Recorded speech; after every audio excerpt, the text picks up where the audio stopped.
दोस्तों नमस्ते। मैं पंडित ब्रजभूषण शर्मा एक बार फिर आप लोग के सामने।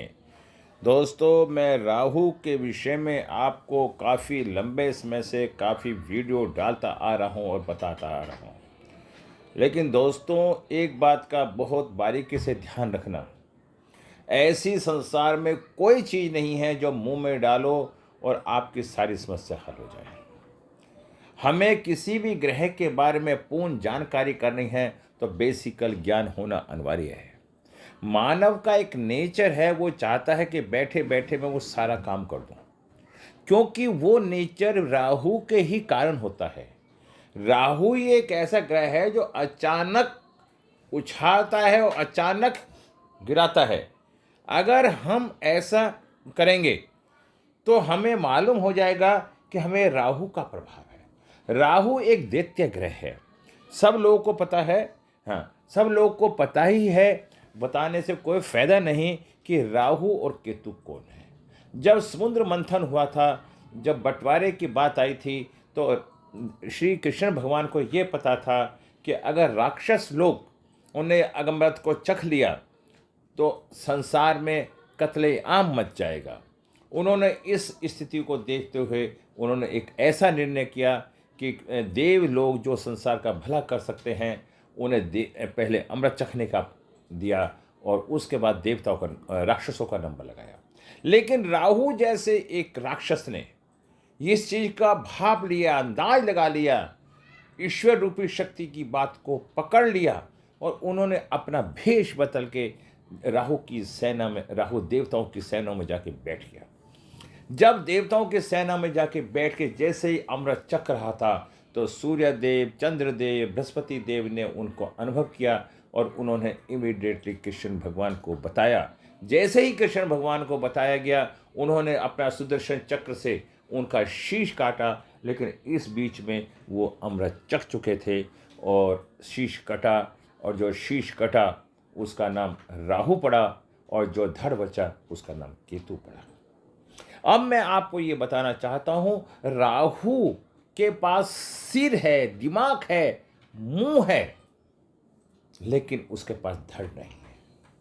आज जो व्यक्ति मात्र पैसा कमाने के पीछे भाग रहा है, जिसका कोई उद्देश्य नहीं, खाने की कोई इच्छा नहीं, उसका सदुपयोग करने की इच्छा नहीं, तो आप समझ सकते हैं कि उसका उसका राहु ग्रह प्रबल है।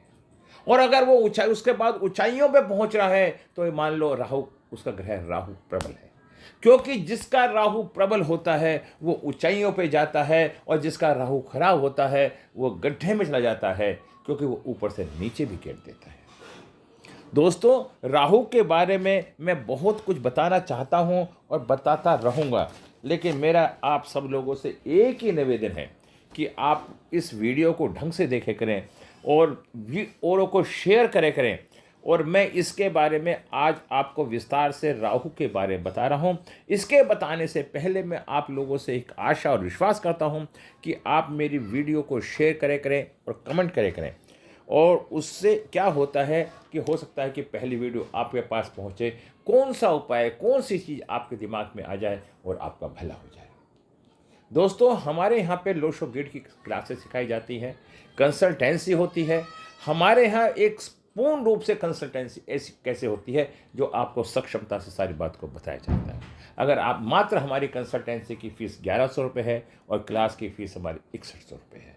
यदि किसी की भी इच्छा है और हमारे यहाँ वैदिक क्लासें पढ़ाई जाती हैं, आप हमसे संपर्क कर सकते हैं। दोस्तों किसी ने कहा, किसी ने पूछा, हम राहु को कैसे जज करें कि राहु क्या क्या काम करता है। मैंने बताई कुछ बात। राहु गुप्त धन का कारक होता है। गड़ा हुआ धन मिल जाता है, आकस्मिक धन मिल जाना, अचानक लॉटरी का लग जाना, सट्टे में धन का मिल जाना, इन सब को राहु रिप्रेजेंट करता है और अचानक धन की प्राप्ति राहु करवाता है। मैंने अब आपको बताया, राहु अचानक जब जीवन में कोई घटना घटे, किसी चीज की प्राप्ति हो, तो आप समझ सकते हैं कि इसमें राहु का समय बड़ा हाथ है। जैसे सपने में सर्प का दिखना, वह अपने सपने में बार बार सर्प आता है, ये मान के चलिए राहु आपका बहुत खराब ग्रह है। क्योंकि राहु का बार बार सपने में आना ये आपको संकेत करता है कि आपके द्वारा सांपों के द्वारा से को कष्ट पहुंचाया गया है, और जिससे आपको परेशानी का सामना करना पड़ता है। और अचानक से चलता हुआ काम रुक जाना, अचानक से फैक्ट्री का बंद हो जाना, अचानक से एक्सीडेंट हो जाना, ये सब राहु के ही क्रियाकलाप होते हैं। राहु आदमी को ड्रिंक करना सिखाता है, मानसिक तनाव देता है। अगर किसी के मानसिक तनाव है, ड्रिंक करता है, समझाने के बाद भी नहीं मानता, तो वो समझो राहु से प्रबल है। ऐसे को कुष्ठ रोग, त्वचा में काले रंग के दाग धब्बे, कालापन होना, शरीर के अंदर आंखों के नीचे काले घेरे होना, ये सब राहु की वजह होती है। अगर राहु खराब है तो ये सब कार्य हमारे को संकेत करते हैं। राहु ऑपरेशन भी करवाता है, राहु एजुकेशन में बाधा भी डलवाता है।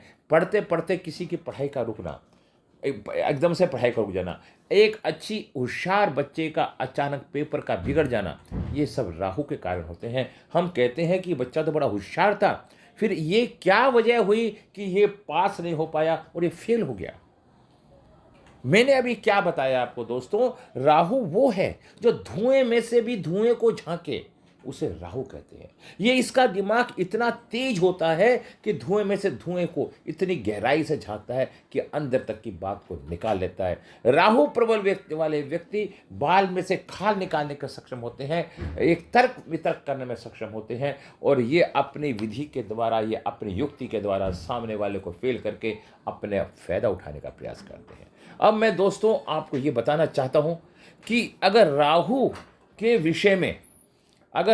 विषय में आपको जानना है तो आप समझ सकते हैं कि आपके साथ कोई ऐसी घटना होने वाली है, अगर राहु खराब है, कि अचानक आप ऊपर से नीचे गिरने वाले हैं।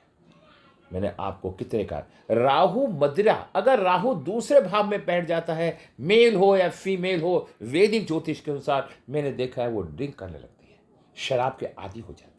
जितने भी मलिन प्रवृत्ति के लोग संसार में पाए जाते हैं, जिनके दाढ़ी मूछ गंदगी होती है, वो सब राहु प्रबल होते हैं, और राहु उनका सबका खराब होता है और नशे के आदी होते हैं।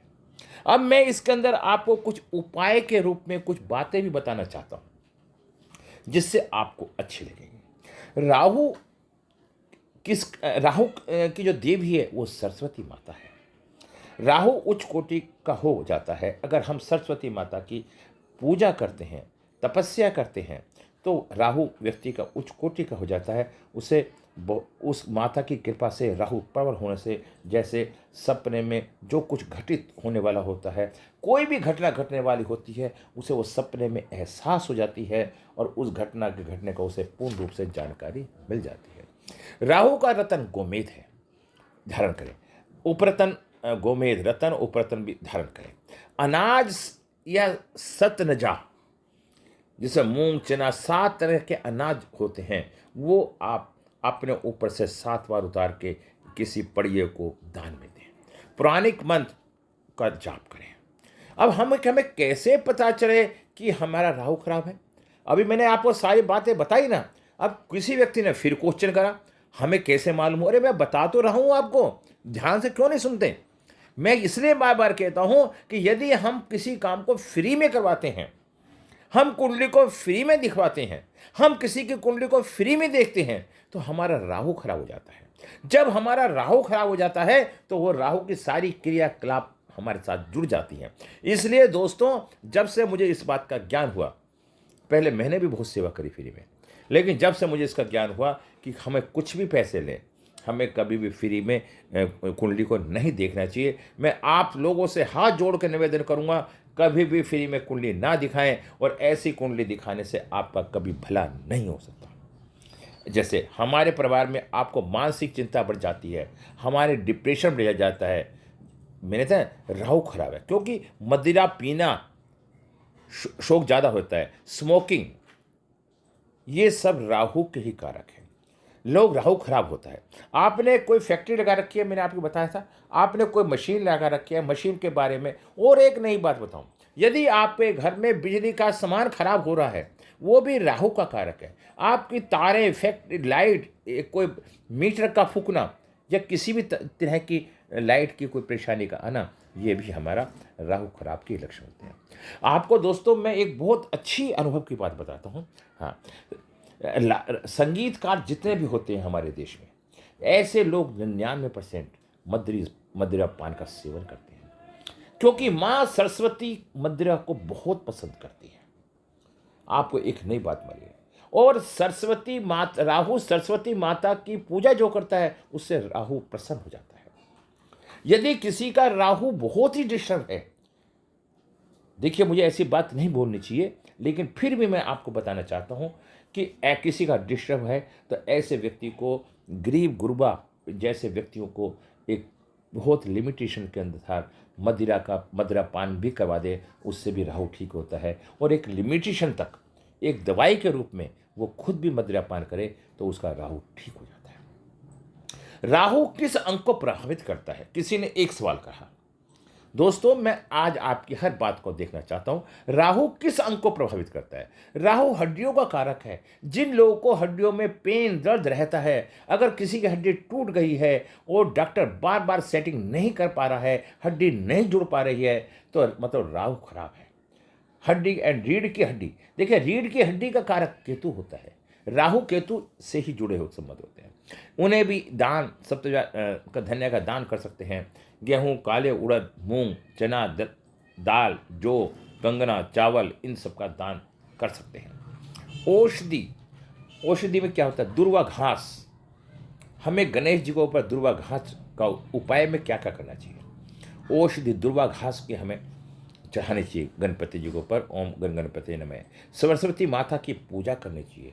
गोमेद, शीशा, लोहे का टुकड़ा, शीशा भी राहु है।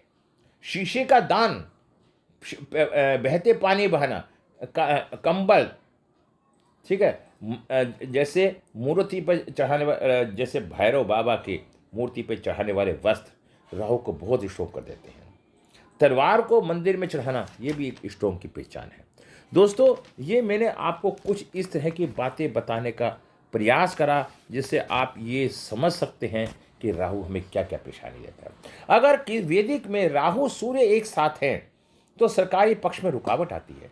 राहु चंद्र एक साथ हैं तो कार्य में रुकावट, नौकरी में रुकावट। राहु बुध एक साथ हैं तो भाग्य में रुकावट। राहु बृहस्पति एक साथ हैं तो मित्रों में मन मुटाव। राहु शुक्र एक साथ है तो परिश्रम का लाभ नहीं। राहु शनि एक साथ हैं तो शिक्षा में रुकावट। अब हमें क्या क्या उपाय करने चाहिए, मैं आपको विधि विधान के साथ बताता आ रहा हूँ। शनिवार को काले कुत्ते को रोटी खिलाएं। शनिवार के दिन काले वस्त्र ना पहने। सूर्य ग्रहण, चंद्र ग्रहण के समय दान दक्षिणा मंत्र पाठ करें। शनिवार के दिन जौ के आटे को मछली की गोलियों को खिलाएं। जौ का आटा गोलियां बना के मछलियों को खिलाएं। राहु के मंत्र का जाप करें, हवन करें एवं राहु की वस्तुओं का दान करें। हाथी दांत की मूर्ति या वस्तु घर में ना रखें।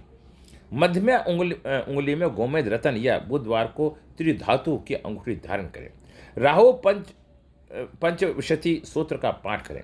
हाथी दांत की मूर्ति घर में स्थापित करें या हाथी दांत को लॉकेट पहने। अच्छा, हाथ का धान हरी पत्तियां खिलाएं। हाथी को हरी पत्तियां खिलाएं, उनका पूजन करें, पद प्रतिष्ठा की प्राप्ति होती है। मैं आपको एक बात और बताना चाहता हूं, हाथी राहु है और हाथी के ऊपर जो बैठा महावत होता है वो मंगल है। यदि हम खांड की बोरी, खाली बोरी अपने सोने वाले स्थान पे, अपने बेड के नीचे बिछाएं तो राहु जैसे ग्रह की शांति मिलती है। दोस्तों फिर मैं अभी बताना चाहता हूं कि हमारे यहाँ क्लासें पढ़ाई जाती हैं और हमारे यहाँ कंसल्टेंसी भी होती हैं। अगर आपको हमारी कंसल्टेंसी लेनी है तो मात्र 1100 रुपये। उसके अंदर मैं 4 विधि से आपकी कुंडली देख के बताता हूँ। नंबर 1, आपके नाम को ठीक करता हूँ, मैं लोशो के लिए पढ़ाता हूँ। आपके मोबाइल को ठीक करता हूँ, नाम की एनर्जी, मोबाइल की एनर्जी। फिर वैदिक के लाल किताब से इन तीनों दशा अंतरदशा से सारा कुछ देख के बताता हूँ और यथावत सही बताने का प्रयास करता हूँ। मैं आशा और विश्वास करता हूँ कि आप मेरी अगली वीडियो में मैं बताऊँगा राहु सप्तम भाव में और क्या क्या प्रभाव करेगा। सप्तम भाव में राहु के होने से क्या क्या परेशानियां होती हैं। ऐसे व्यक्ति के 2 शादी के योग भी बनते हैं। तो मैं आपसे ये निवेदन करूंगा कि आप राहु के बारे में जो पूर्ण रूप से जानकारी प्राप्त करना चाहते हैं मैं बता ही रहूँगा। सप्तम में राहु चंद्र से युक्त हो तो स्त्री विधवा योग देने वाली होती है। यदि राहु सप्तम में हो तो मनुष्य व्यभिचारी और रोगी होता है। सप्तम में यदि राहु हो तो मनुष्य अपनी स्त्री से विरोध करने वाला होता है, स्त्री का नाश होता है, उसकी स्त्री भयानक उग्र स्वभाव की होती है, झगड़ालू होती है। सप्तम राहु आदि का नाश करता है, तपे हुए लोहे की कढ़ाई जैसे उग्र स्वभाव होती है। यदि राहु 1, 6, 7, 8, 9, 11, 12 स्थानों केंद्र में त्रिकोण में हो तो मनुष्य मंत्री, शूर, बलवान, प्रताप, हाथी, घोड़े आदि संपत्ति का स्वामी होता है। सप्तम राहु हो तो स्त्री सुख नहीं मिलता, देह पीड़ा होती है और 2 विवाह के योग होते हैं, विधवा योग होता है। सप्तम का राहु सब और भय दिखाता है, धर्म की हानि पहुंचाता है। अगर राहु सप्तम में है, राहु बलवान है तो व्यक्ति पूजा पाठ से विमुख हो जाता है, वो पूजा पाठ के तक नहीं जा पाता और उसके अंदर ऐब विराजमान होने शुरू हो जाते हैं।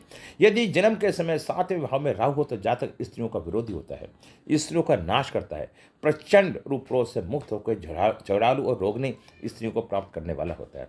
सप्तम भाव राहु वाले जातक प्रथम विवाह नहीं होता, विवाह हो जाने पे पति पत्नी में प्रेम नहीं होता। राहु पुरुष राशि में हो तो विवाह विलंब से होता है, स्त्री राशि में हो तो विवाह शीघ्र होने की संभावना रहती है। राहु प्राय अंतर्राज्यीय विवाह, पुनः विवाह, अधिक आयु वाली स्त्री से विवाह करवाता है, अंतर्राज्यीय विवाह भी कराता है, दूसरी कास्टों में भी विवाह होता है। तो राहु के सप्तम भाव के बारे में मैं आपको और भी विस्तार से बहुत बातें बताने की इच्छा रखूँगा। यदि आप मेरी क्लास को नित्य नियम अटेंड करते रहेंगे तो आगे आने वाले दिनों में मैं राहु के काल सर्प दोष के बारे में भी आपको बताना चाहता हूँ। 12 तरह के काल सर्प दोष होते हैं, 12 × 12 144 तरह के, मैं सारी डिटेल में आपको बताऊंगा। फिर आपसे निवेदन करूंगा कि मेरे चैनल को सब्सक्राइब करें। मैं 9 के 9 ग्रहों के बारे में वैदिक और लोशो ग्रिड के आधार पे आपको वीडियो डे बाय डे देता रहूँगा। कुछ वीडियो होंगी, कुछ ऑडियो होंगी, तो आप इन सबको सुनने का और ज्ञान को लेने का प्रयास करें, क्योंकि आप लोग अब तक मेरा समर्पण करते आए हैं। आज मेरी वीडियो मतलब सब्सक्राइबर मेरे 12,000 हो चुके हैं और व्यू जो हैं वो 8,000 हो चुके हैं। तो मैं आपका शुक्रिया और धन्यवाद करता हूँ। नमस्कार, जय हिंद, जय भारत।